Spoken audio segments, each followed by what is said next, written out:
Thank you for watching this DS Systems tutorial. In this video, we'll take a look at the reporting module. You're able to get a deeper understanding of your sales, purchases, inventory, production, and financial data by using over 65 customizable reports in DIR. Navigate to the Reports module, where you'll find a list of all your available reports. Reports are broken down into their corresponding categories, all of which can be found on the left of the screen. Frequently used reports can be saved as favorites by clicking the star next to the report name. Favorite reports will appear at the top of the screen for easy access. To remove a report from the favorite list, simply click the star next to the report name again. To open a report, simply select its name. For this example, I'm going to use a simple sales by product summary report. The next step is to select the input for the report. Typically, you'll be able to choose the period, month, quarter, year, etc., and sometimes currency or COGS settings. However, this can vary depending on the report. Select Update after changing the inputs to show the new output data. Reports can also be customized. Let's take a look at how to do that. Available fields are displayed along the top of the report screen, and from here they can be dragged and dropped into the report to change its layout. Column order can be changed again by dragging and dropping.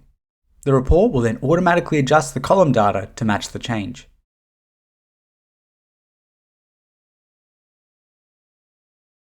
Note that the report is organized automatically from left to right priority, meaning that DIR, when applicable, will group any information on the far left and provide subtotaling throughout the report.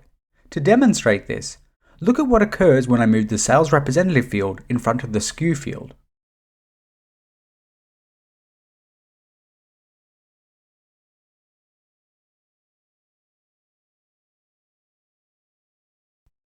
To see additional report fields, select Configure Layout. These can be added to your report by dragging and dropping the desired hidden fields into the corresponding areas of your report. You can also use this view to rearrange the layout rows and columns.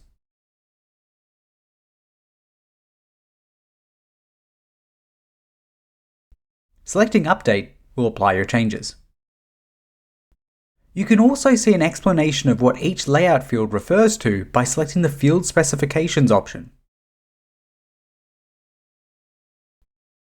Next, if you hover over the icon to the left of the data headers text, this will show the corresponding fields.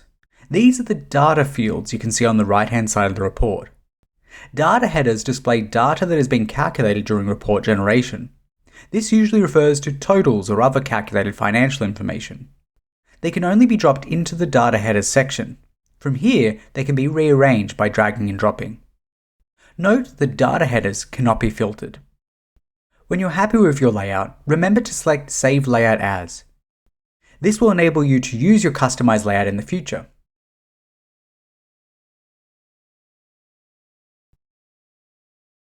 You can use the Reset Layout button to undo the changes to the default layout or any custom saved layout.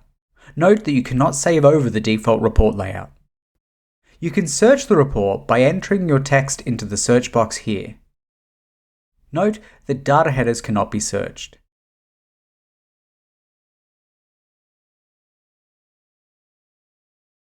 You can also export the data to Excel, PDF, or rich text format for further analysis. When saving to Excel, you can choose to export it with or without totals. Select Export from the top of the report screen and choose a data format. Now let's take a look at how to filter the report. If you want to filter by a specific category, click on the filter icon in the category column, select the desired category, and ensure all the other categories are not selected. Deselecting Show All will deselect all categories quickly. After that, select OK. To apply advanced filters and filter data from a pivot table, select Custom Filter, or right-click anywhere in the header section of the report and select Show Pre-Filter. On the Pivot Grid Pre-Filter window, select the preferred filter. Click on the plus sign and configure the desired condition by selecting the operand. These are options such as AND, NOT AND, and OR, and are very important when adding multiple filters, as they tell the report how many of the conditions need to match to make it into your report.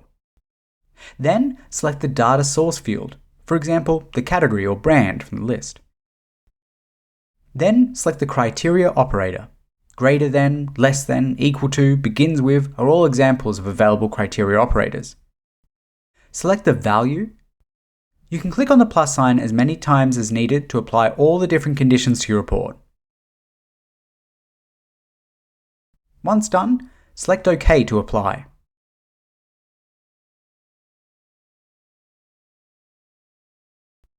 Some financial reports, for example trial balance and balance sheet, offer the option of publishing the report in DIR to be referred back to later.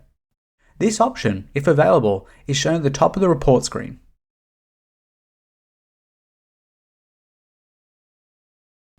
Published reports can be accessed from the top right of the report screen under Published.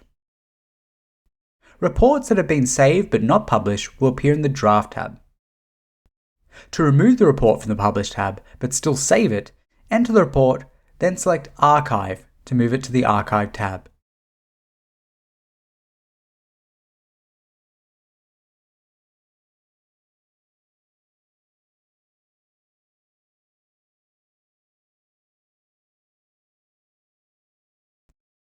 You can also add footnotes to reports that can be published. Hovering over a data cell will cause an arrow to appear. Select the arrow to show a drop-down menu and select Add a footnote. By scrolling down, you'll then be able to enter the text in the Notes field below the report. Notes text will be saved to draft and publish reports. You can set permissions for other users to access the Reports module in Settings, Users and Roles. You can give read-only or full access to any of these categories of reports: financials, fixed assets, inventory, purchase, production, sale, and audit. Reports can be run daily, weekly, or monthly and sent to those who need them directly within the Automation module. The Automation module will be explored in another video. And that concludes this video on the Reports module.